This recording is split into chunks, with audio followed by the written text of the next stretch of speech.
Hello, everyone, and welcome to our online information session on the NEH-JUSFC Fellowships for Advanced Social Science Research on Japan. My name is Mark Silver. I'm a program officer in the Division of Research Programs at the National Endowment for the Humanities. Also on the call with me is my colleague, Jacob Lusk, who is the program analyst for this program and for other programs here at NEH. We have 1 hour for this session. I'm going to make a presentation that will take about 30 minutes, and then I'll answer questions for the remaining time.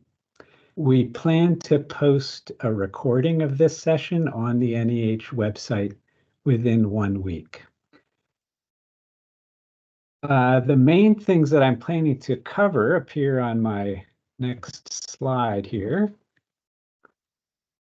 So I'm planning to talk about the program goals and the scope, and I'll talk about who's eligible, the details of the calendar and the award amounts, the review criteria, the required application materials, and how to submit an application. And as I said, I'll answer questions at the end. You can use the chat function to enter your questions throughout the meeting, and Jacob will capture those and feed them to me when we get to the end. So goals of the program. This program is a joint activity of the National Endowment for the Humanities and the Japan-US Friendship Commission, or JUSFC for short. And the JUSFC is the primary funder of the program. We here at NEH run the review process and administer the awards. The goals of the program include promoting Japan studies in the United States, encouraging US-Japan scholarly exchange, and supporting the next generation of Japan scholars in the US. And in light of that goal, we especially encourage junior scholars to apply. The program's intended to support research on modern Japanese society and political economy, Japan's international relations, and US-Japan relations. Appropriate disciplines for proposals include anthropology, economics, geography, history, international relations, linguistics, political science, psychology, and sociology. The program's designed for individual researchers with Japanese language skills whose work requires Japanese sources, fieldwork, interviews, or other contact in Japanese. The awards may be held in Japan or the US or both, and may include work in other countries for comparative purposes. A few caveats.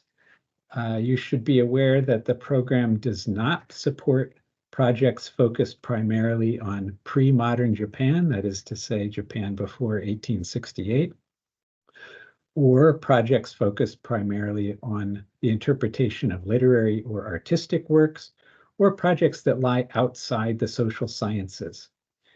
Nor does it support projects that are advocating a particular program of social action or particular public policies or legislation. We have a full list of prohibitions in the Notice of Funding Opportunity in section D6 of that document, which is posted on the same page where you found the link to join us today. And I'll have more to say about the Notice of Funding Opportunity as I get further into the presentation. It's a key document for you as an applicant. To be eligible to apply to the program, you must either be a US citizen, and you can be anywhere in the world if you're a US citizen, or you must have been living in the US for the 3 years preceding the application deadline, which this year is April 24th. If you're currently enrolled in a degree program, you're not eligible unless you've met all the requirements for the degree at the time of the deadline, and you're merely awaiting the formal award of the degree. So these awards cannot be used for dissertation research.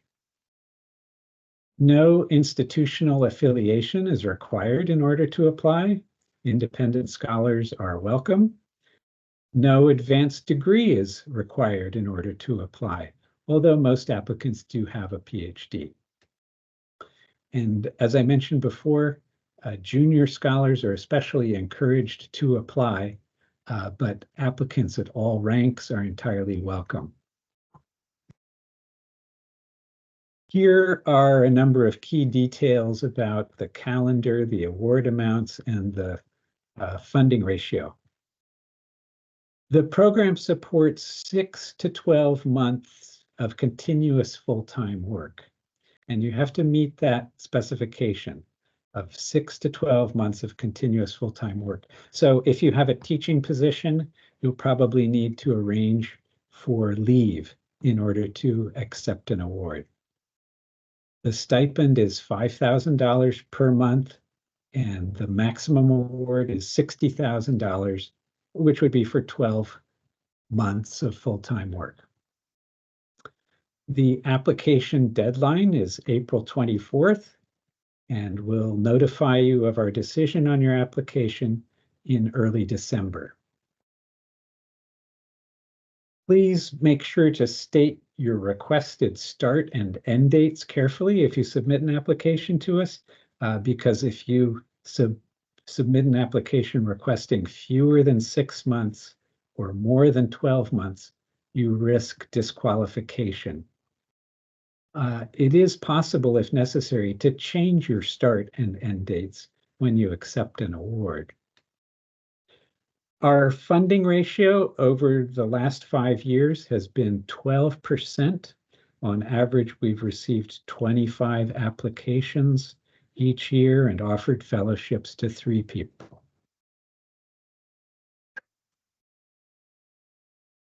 The awards are meant to support the typical research activities of scholars in the social sciences. So you can use the funds for living expenses, course buyouts, field work, interviews, archival research, data analysis, writing and revision, or the development of digital materials, or some combination of these things. You can use the funds for travel, but there's no requirement that you travel while holding an award. And the products that you create may be print products or digital products. You can write a book or articles, or produce a translation, or a scholarly edition, or create other interpretive tools for social scientists. This slide has 3 examples of recently published or forthcoming books written with the support of this program. On the left is Ron Zweigenberg's Nuclear Mines, Cold War Psychological Science and the Bombings of Hiroshima and Nagasaki. That was published by the University of Chicago Press last July. Chikako Ozawa da Silva's book, The Anatomy of Loneliness, Suicide, Social Connection, and the Search for Relational Meaning in Contemporary Japan, was released by the University of California Press in December of 2021.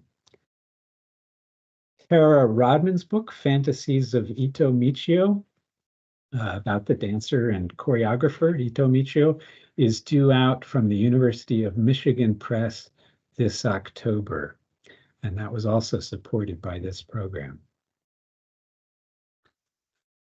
Let's take a look next at the review criteria for the program. And I realize there's a lot of text on this slide, but I will talk you through all of it and give you time to digest it. These review criteria are published on our website as well in the document I mentioned before, the Notice of Funding Opportunity.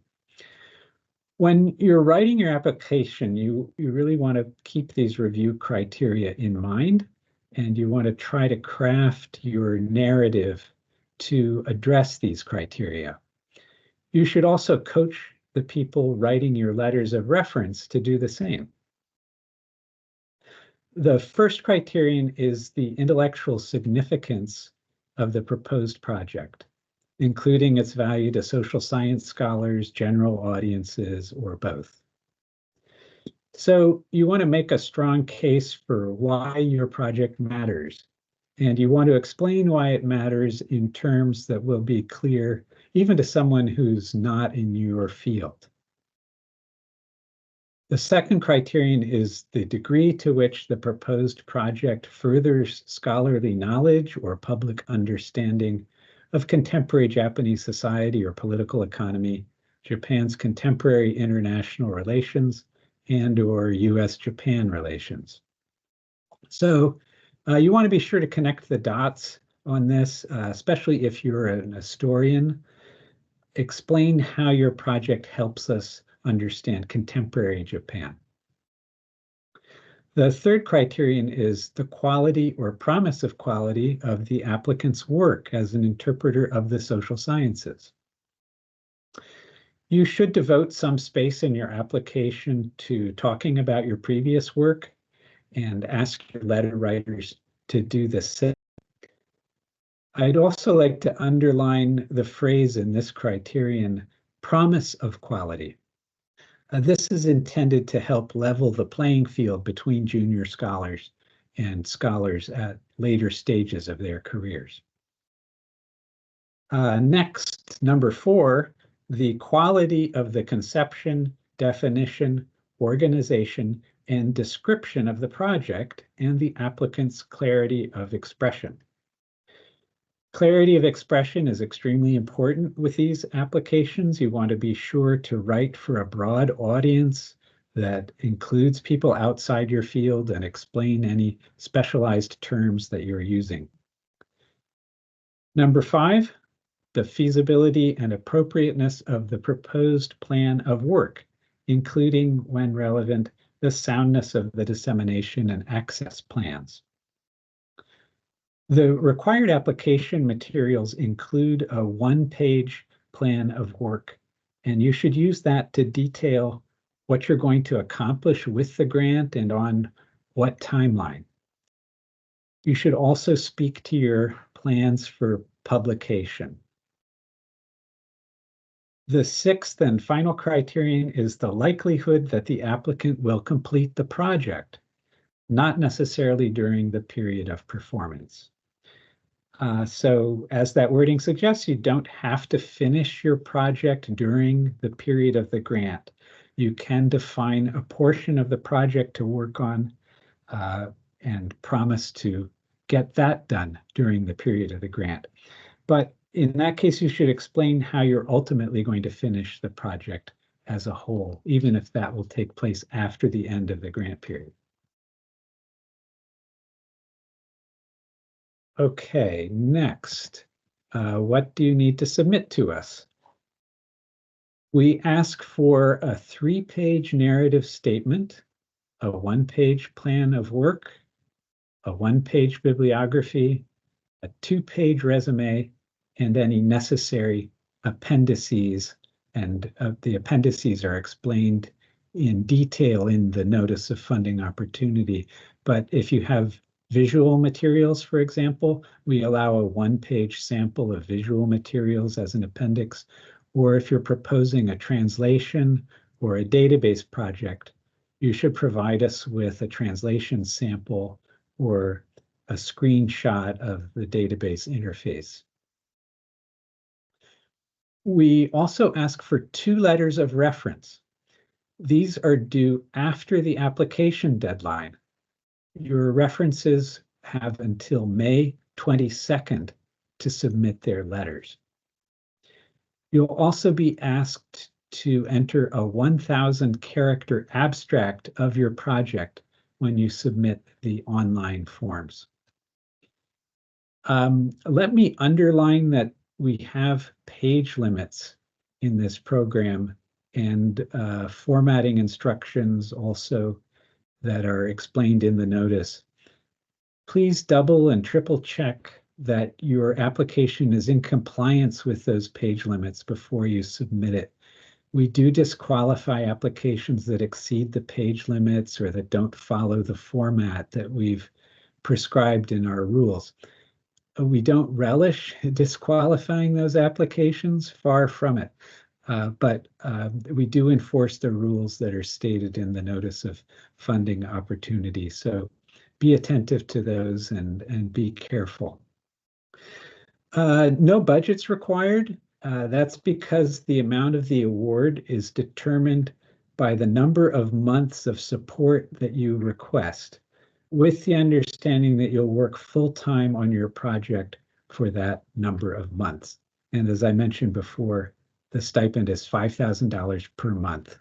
So if you're proposing a 7-month project, it's a very easy calculation. $35,000 would be the amount of your award. And we either give you the full amount that you're requesting, or we don't fund your project. We're not in the practice of adjusting requested amounts up or down. Next slide lists a number of resources available to you as an applicant, and you should make full use of these resources. They're all on the web page for the program, which is where you found the link to join today's online information session. The most important of those resources is that notice of funding opportunity, which I've already referred to a number of times. It's about 20 pages long. It's a PDF document. And it's with that 20-page length, it's a little daunting for applicants, particularly for first-time applicants, but make friends with this document. It's your single most important resource as an applicant. It provides a full description of the program. It provides step-by-step instructions for preparing and submitting your application. We also have 3 samples of successful applications for you to study and a list of previously funded projects. You should, by the way, use those sample applications and the list of previously funded projects with some degree of caution, since the notice of funding opportunity and our formatting requirements do change somewhat from year to year. So be sure you're in compliance, as I said, with the current set of formatting requirements, which are explained in the notice of funding opportunity, even though some of the sample applications from older rounds of the competition don't follow the current formatting rules. We also have an FAQ document with answers to frequently asked questions, and I would recommend that you review that as well. And then you should also feel free to be in touch with us on the NEH staff if you have questions. It's part of our job to help you understand the program and to help you put your best foot forward in the application process. And I have our email address for the program on the slide there, fellowships@neh.gov, and a phone number that you can use to reach us as well, 202-606-8200. When you're ready to submit your application to us, you must do so through a separate website. It's not the NEH website, and that website is at grants.gov. You should go ahead and register now at grants.gov to set up an account if you think you want to apply. And as part of that process, you'll need to create an account at another website, which is known as login.gov. And that login.gov site will issue you the login credentials that you need to access grants.gov. Number 2 on this slide, submit several days early. Grants.gov can be a bit cumbersome and confusing to use, particularly if you're using it for the first time. And if you haven't followed our formatting instructions, it's possible your application will be rejected because of some kind of formatting error. So you need to allow some time to correct any problems that you might have with submission and resubmit the application to us. So I highly recommend that you work in advance and submit the application if at all possible, at least 3 days before the deadline, so that you can correct any problems that might crop up. And once you've submitted the application, you should be alert for an email confirming that you've been assigned a tracking number by NEH, and that will let you know that we've received your application. When you establish your grants.gov account, and this is number 4 on the slide here, you must create an individual applicant profile in your grants.gov account. If you don't do this, you'll discover that that red apply button on the screen on grants.gov is not working properly. And this is the number one technical problem that people run into submitting their application. And to help you avoid problems with that red apply button, we've posted step-by-step instructions for creating an individual applicant profile. And those instructions appear at the link I have on the slide here. They're also available at the top of the program webpage, which is the page advertising today's information session. So if that apply button is not working for you, or if you get an error message when you click on it that says bad request, it's very likely because you haven't successfully created an individual applicant profile in your grants.gov account. So double back and follow these instructions that we've given to help you if you run into that problem. There's also, I'm going to just go back to my previous slide, number 3 on this slide here. There is a helpline maintained by grants.gov. They're available at 1-800-518-4726 or at the email on the slide there, support@grants.gov. We'll move on now to my last slide.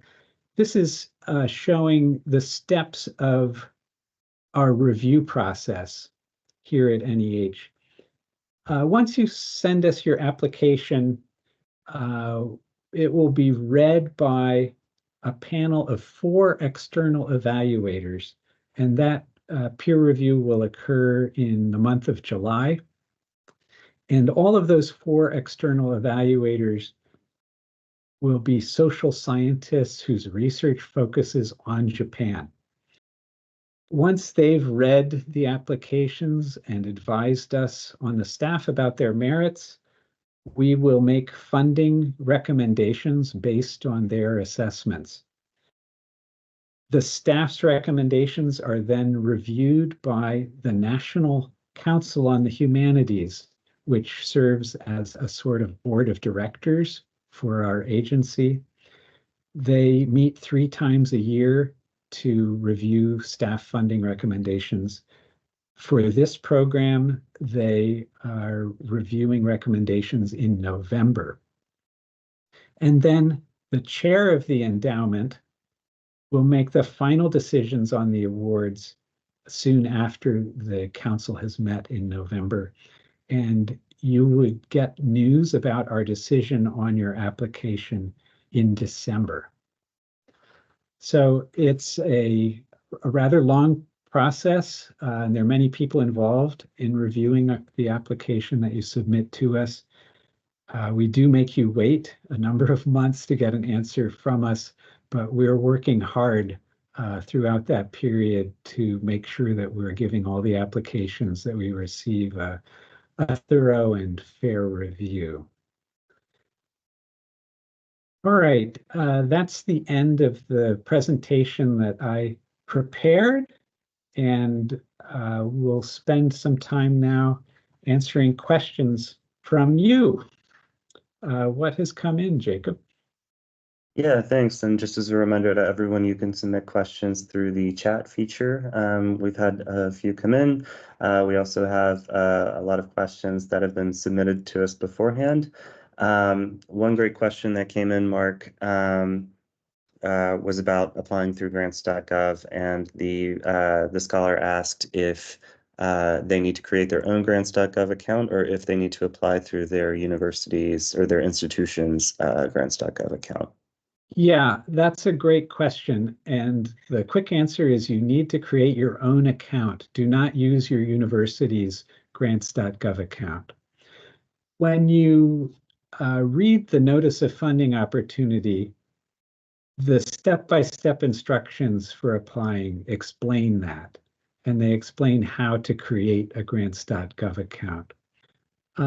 Sometimes grants officers at colleges and universities are somewhat confused about this program and our other programs for individual applicants because they are far more used to applying for organizational grants where the college or the university is the applicant. That's not the case in this program. You, as the individual, are the applicant. And if you're offered an award, we'll give you the choice actually whether to have the money deposited in a personal bank account or put in in an institutional account. But that's your call. You'd be entirely within your rights to have the money placed in a personal account if you so wish, because you are the applicant. Most recipients do elect, if they have an institutional affiliation, to put the money into an institutional account simply because that makes things like payroll deductions for health insurance or retirement account contributions easier. Um, but you're not under any obligation to use an institutional account, and we're very strict about prohibiting your institution from taking a cut of the money for overhead expenses. They're not allowed to do that, even if you put the money in an institutional account. They're not allowed to claim what insiders in the grants business call IDC, which stands for indirect cost recovery, or is that what they call it? ICR.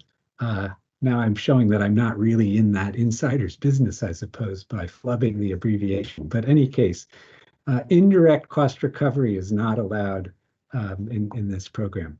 So short answer, you need to set up your own account and apply through that.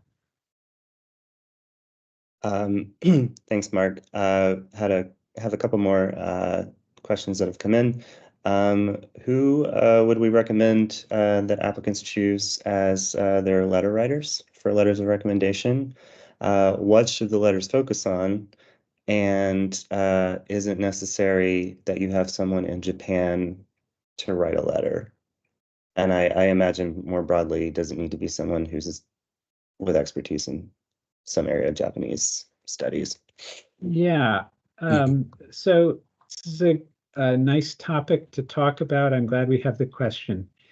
Um, so you're asked for two letters of reference. I should say at the outset that if there's some problem with the letters coming in, we don't disqualify people because there's a missing letter of reference. We understand there may be various reasons why that could happen.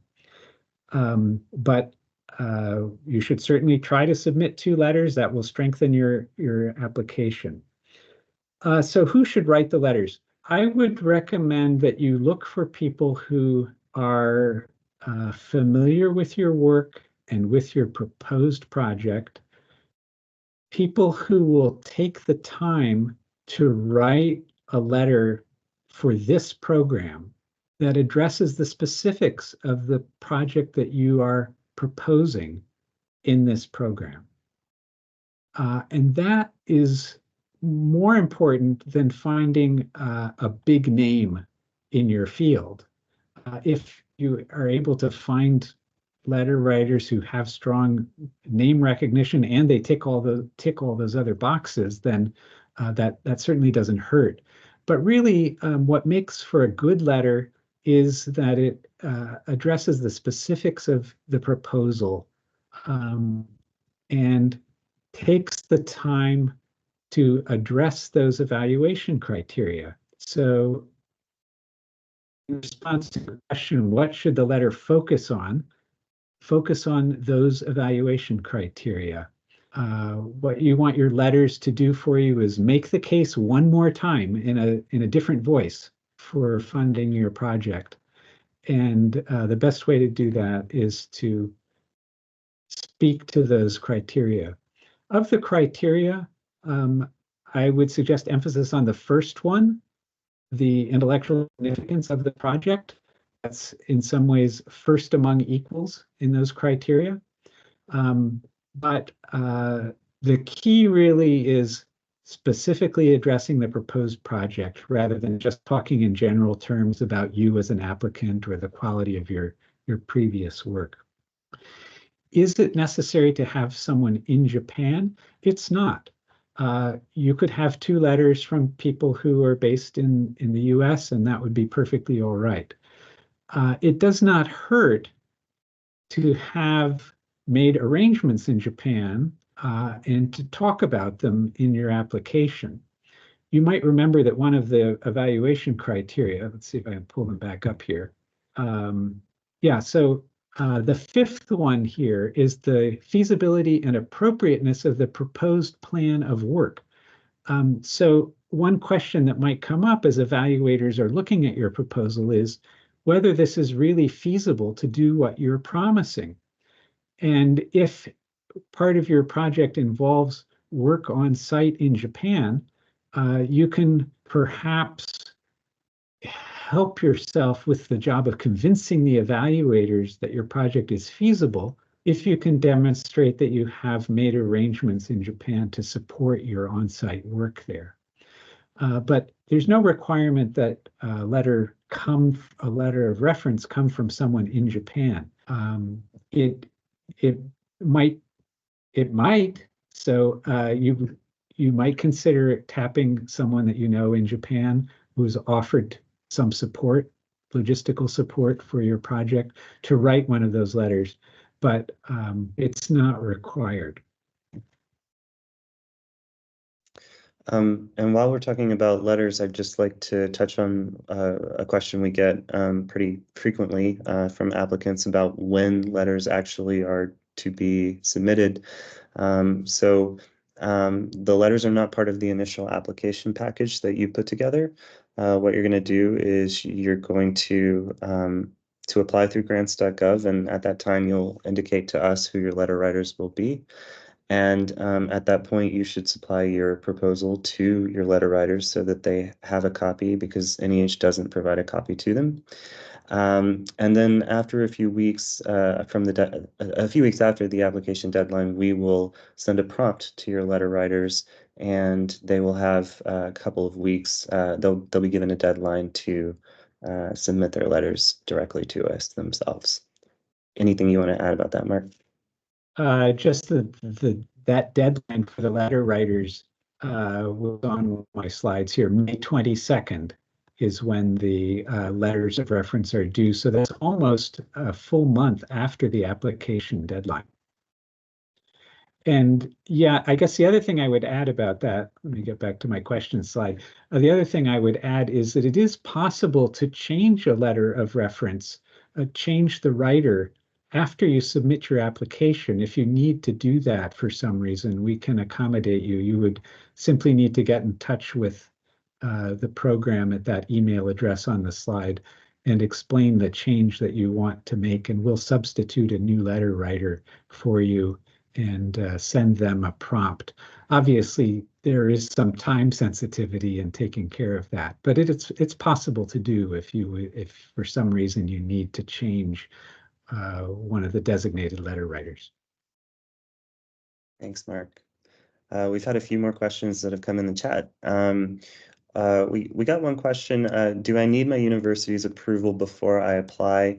I responded to this question in the chat and said we don't have a policy in this program on getting approval, but I thought, Mark, you might have a little bit more to add, perhaps, to that. Yeah, well, that's true. We don't require any sign of approval from your institution before you apply.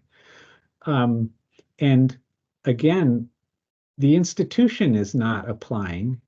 It is you applying as an individual. The one place where this might come up is if you have teaching commitments and you need to escape from those teaching commitments in order to hold an award. So I would recommend that you start laying groundwork for potentially making those arrangements at the time that you apply. If you're in an academic department, I would recommend talking to your department chair or your dean and saying, look, there's a possibility that I might get an award and I would need to hold it full time. Could we talk about how we'd handle my teaching arrangements if I'm offered one of these awards? And on that note, Mark, the timeline that they'll have for this round, if they apply to this upcoming deadline and are awarded or given an offer in December, what's the window of time they have to start the award period? Yeah, so you would get the news in December. You could conceivably start almost right away. January 1st of 2025 is the earliest allowable start date, and I had that up on one of the slides. The latest allowable start date is September 1st of the following year, so September 1st of 2026. So we give you a window of longer than a year. What is that? 17 months or something like that, in which you could start your clock. And so just to sort of go to the extreme case, you could apply now, propose to start your award September 1st of 2026, and then hold it for 12 months and finish August 31st of 2027. Once you get the news from us that you've won an award, you have currently our policy gives you until April 15th of the next year to accept the award. It's possible we will adjust that policy. So I would look in the notice of funding opportunity or on the website for information about that. But that's the way it stands right now. So in short, we think we're rather generous in terms of the time windows that we give you in almost every aspect of this. Yes, I think we're quite flexible. So just know that as you're working with your institution ahead of time on the possibility of getting an award. Another question that came in, Mark, is this an annual grant? How likely is it that it will be available next year? I would say the chances are very good it will be available next year. We've offered it every year for 15 or 16 years, I think, since before I started working at the National Endowment for the Humanities, actually. It does, the funding is contingent upon the Japan-US Friendship Commission approving this item in their budget each year. So it's not completely guaranteed that it will be available again next year, but we have a long track record of offering these. JUSFC has a long track record of offering this program. So it is highly likely that it will be available again next year. We have a question about the work plan. The question is, do you have any formatting requirements for the work plan section? And the answer to that is no, we don't have any specifications about whether you could do it in a chart or a narrative or a list. You might want to speak to that, Mark. But maybe more broadly, could you speak to what the work plan needs to include and sort of what kind of content they need to supply? Yeah. So as Jacob said, we don't have any formatting specifications for this other than that you have to give it to us in a single page. So you could use some kind of visual mechanism for presenting your plan. Some people do use a chart of some kind or a combination of an explanation in prose together with a chart. And those charts often can be quite useful in presenting a lot of information about the work plan relatively efficiently without taking up that much space. There are specific instructions about what to include in the work plan included in the notice of funding opportunity. There's a distinct section in the instructions with a number of prompts explaining what you should tell us in that section. But working off the top of my head, you want to make it clear to the evaluators where you are in the project, so what's been done already and what remains to be done. You should explain what you're planning to accomplish during the period of the grant. You should explain where you'll need to be to accomplish those things and on what timeline you're going to accomplish those things. You should try and give a pretty specific breakdown. If you're applying for a 12-month award, I would shoot for a month-by-month plan, perhaps. Some people are giving us even finer grained information than that, but a month-by-month plan usually will do the trick. And you should give your work plan to someone who hasn't seen it before and ask them whether they see any ambiguity or lack of clarity about what you're going to be doing and when in that plan, because it can be, particularly when you're close to a project, difficult to see what someone looking at it all with fresh eyes might want to know about your plan.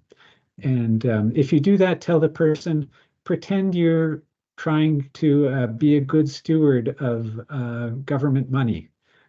What would you want to know if you were deciding whether or not to greenlight this project? Do you feel like there are enough specifics about how the person's going to be using the money there for you to say, yes, I would fund this project? And on the subject of the various attachments, a lot of people ask, what kinds of work should I prioritize in the one-page bibliography, given that it's only one page? Yeah, that's a good question. And some people are flabbergasted that we only allow one page because they have a 40-page bibliography that they've worked up in the course of developing their project. But we are serious about limiting it to one page, and you do risk disqualification if you give us even a 1.5-page bibliography. So what you need to do is be selective and strategic. You should use the bibliography to send signals to the evaluators about the materials that you're working with and about the intellectual framing of your project. If you're working with primary sources, I would include those or some indication of what they're going to be in the bibliography. And again, it depends a bit on your situation, but you could, for example, indicate which archives you're planning to visit if you're planning archival visits. In some cases, you might know something about collections within an archive or particular boxes of materials. And if you have room to provide that level of specificity, again, it doesn't hurt. It signals to the evaluators that you've done your homework in terms of figuring out what archival materials are available and how you're going to use your time, where you're going to focus it. So I would try and give a nice sense to the evaluators of the materials that you're going to be working with, and be selective and strategic. Think about the signals that you're sending about what you know and the approach that you're taking in your project as you design your bibliography. You can, by the way, include section headings in your bibliography. So you could indicate, say, particular topic areas that are relevant to your project and list 4 or 5 sources from each of say 3 or 4 different topic areas to help guide the evaluators through your bibliography and make sense of why you've included the things that you have included. But I think the one important takeaway about the bibliography is it shouldn't be an afterthought.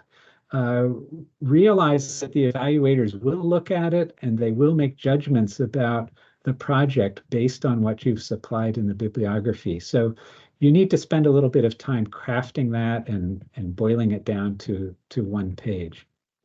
If you include non-English materials in your bibliography, which you're welcome to do, you should include a translation of the title of if they're books or periodicals or whatever they are, because not everyone who's reading the application at later stages after the peer review panel has met, there will be people there who don't necessarily know Japanese. So be kind to them and provide a clue about what the things are in your bibliography by including translations of titles into English.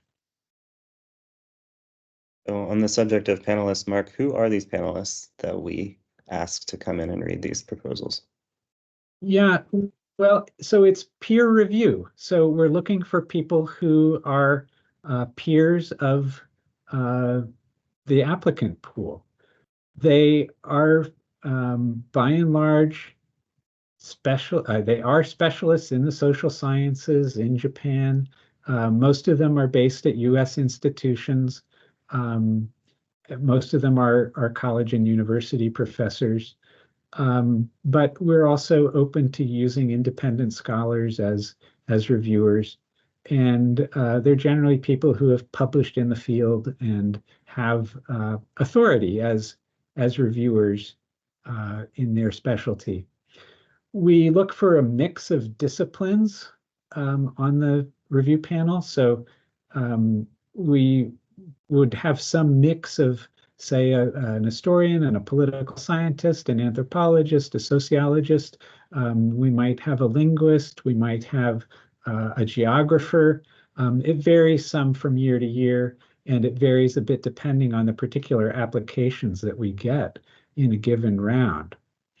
We look for institutional diversity as we're putting together these panels. So we want a variety of institution types represented by those panelists.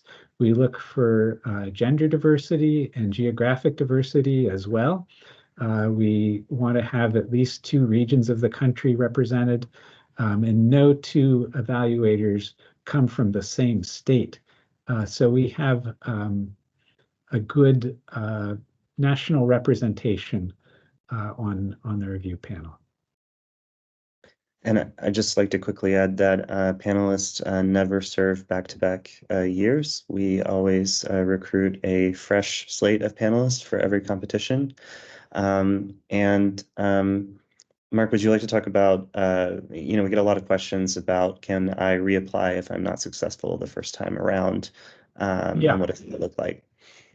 Yeah, so if you submit an application and you don't receive an award, you certainly may revise and resubmit your application in the next round. And as Jacob said, we don't use the same evaluators for 2 years running. So if you do that, you're guaranteed that you're getting 4 new sets of eyes evaluating your resubmission.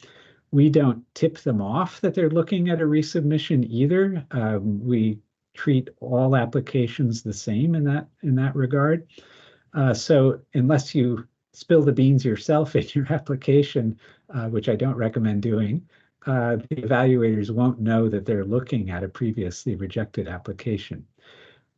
You should, if you are resubmitting, you should look at the comments that the evaluators have provided and take them into consideration as you revise the application.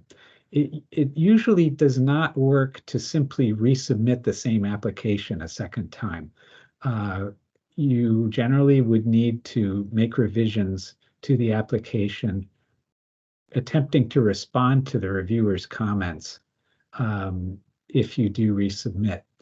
Now, there's a little bit of a paradox there, I suppose, since I just said they're not going to be the same reviewers the next year, so they wouldn't know what the previous reviewers had told you to do. And sometimes it's true, you could get contradictory recommendations from a review panel. One person might tell you, oh, you really need to do this, and another person might say, this project needs is X, Y, and Z, which is rather different from what the first person said. So that can happen. But you are welcome to resubmit an application to us after you've revised it, and it doesn't reduce your chances of getting an award that you are submitting to us for a second time. Because as I said, the review panel is none the wiser about that. They don't know. On the reviewer comments, just to say a little bit more about that, when the competition is over, we send you the results, and the email that you get will explain to you how to request the evaluator's comments. And it's easy to do. You just send us an email back requesting them. And we will then give you the written comments of the 4 evaluators who reviewed your application. And assuming they haven't identified themselves or another applicant or said something that reveals what one of your letter writers said, then we're giving you their comments verbatim. So we try and emphasize transparency in that way in our process. And many people do find those reviewer comments useful, whether or not they've gotten an award. Maybe you'll get an award. Don't neglect to request the comments, even if you do get an award, because there might well be something that's useful to you in those comments as you're moving forward with your project. If someone's considering applying to either this program or to the regular fellowships program, what should they keep in mind in terms of making their decision? Yeah, that's a good question. And for those of you who may not be aware, we have a rather full menu of programs, grant programs here at the National Endowment for the Humanities, including another program that's called simply Fellowships, and that's to support fellowships in the humanities. The deadline for that one is slightly earlier. I believe it's April 10th. Do you know off the top of your head, Jacob? Yeah, so that one has an April 10th deadline, a couple of weeks before the deadline for this program. So how do you decide which one to apply to? The first thing to think about is that this program that we're talking about today is focused on the social sciences. The fellowships program with the April 10th deadline is focused on the humanities. Now, that may help you right there, but perhaps you're an historian, so you're still feeling a bit at sea as to which program you ought to apply for. I would still ask myself, do I see myself in my work, my research, as leaning more towards the social sciences or more towards the humanities? And that could help you decide. Then I would think about the reviewers. In this program, the social sciences program, as I explained, all 4 of your reviewers are going to be social scientists who focus on Japan. If you apply to the fellowships program with the April 10th deadline, that will not be the case. You're likely to face a review panel that is covering a broader scope of applications. So maybe your application would go to a panel that's focused on Asian studies, and your project proposal in that case might, for example, be read by someone who works on Chinese history, and then somebody who does anthropology with focus on Vietnam, and there's somebody who does Japanese literature, and then somebody who works in South Asia. Maybe they're another historian, but they work on a much earlier period than the China historian does. Just to give you an example of what one of those panels might look like. So you're making your case to a slightly different audience in that case of reviewers. For one thing, they may not be quite as ready to accept the significance of work in Japan, of all places. The reviewers for the social science program focused on Japan may be slightly more accepting that work in Japan is of significance. It's not always the case. They can sometimes ask the question, well, okay, interesting project, but why Japan? So you can't put that completely out of consideration as you're making the case for your project. But that's another thing that I would think about as I'm choosing between the two programs. And this is a question that, if this applies to you and you're really feeling torn between the two programs, I'd recommend that you get in touch with us here at NEH and give us some more specifics about your project, and then we can try and advise you and give you, more tailor-made advice than what I've just offered. Yeah, and just to go back to something you said earlier in your presentation, Mark, this program really is focused on modern or contemporary Japan. Any projects that are about pre-modern Japan really should go to the normal fellowships program. Is that right? Yes, that's true.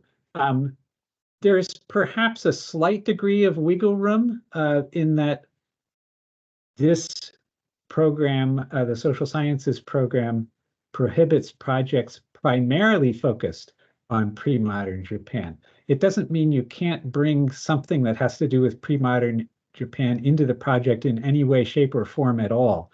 It's a question of where your primary focus lies. But generally speaking, yes, if you're working on, say you're working on the tale of the Heike or something, that and it's a literary project, that would definitely need to go to the regular fellowships program, both because of the time period and because of the literary emphasis of the inquiry. Well, we have 3 minutes left, and we don't have any more questions that have come in the chat. So I'll go with the final big question we get from a lot of applicants, and that's simply, do you have any other tips for success? Any big pointers you can give anybody? Yeah, I think I would emphasize what I said about submitting early, allowing enough time just for the mechanics of the submission, because we hate to have someone caught by a technical problem just before the deadline that prevents them from submitting on time. And we do enforce that deadline strictly. The other thing I would say is workshop your application. So share it with other people.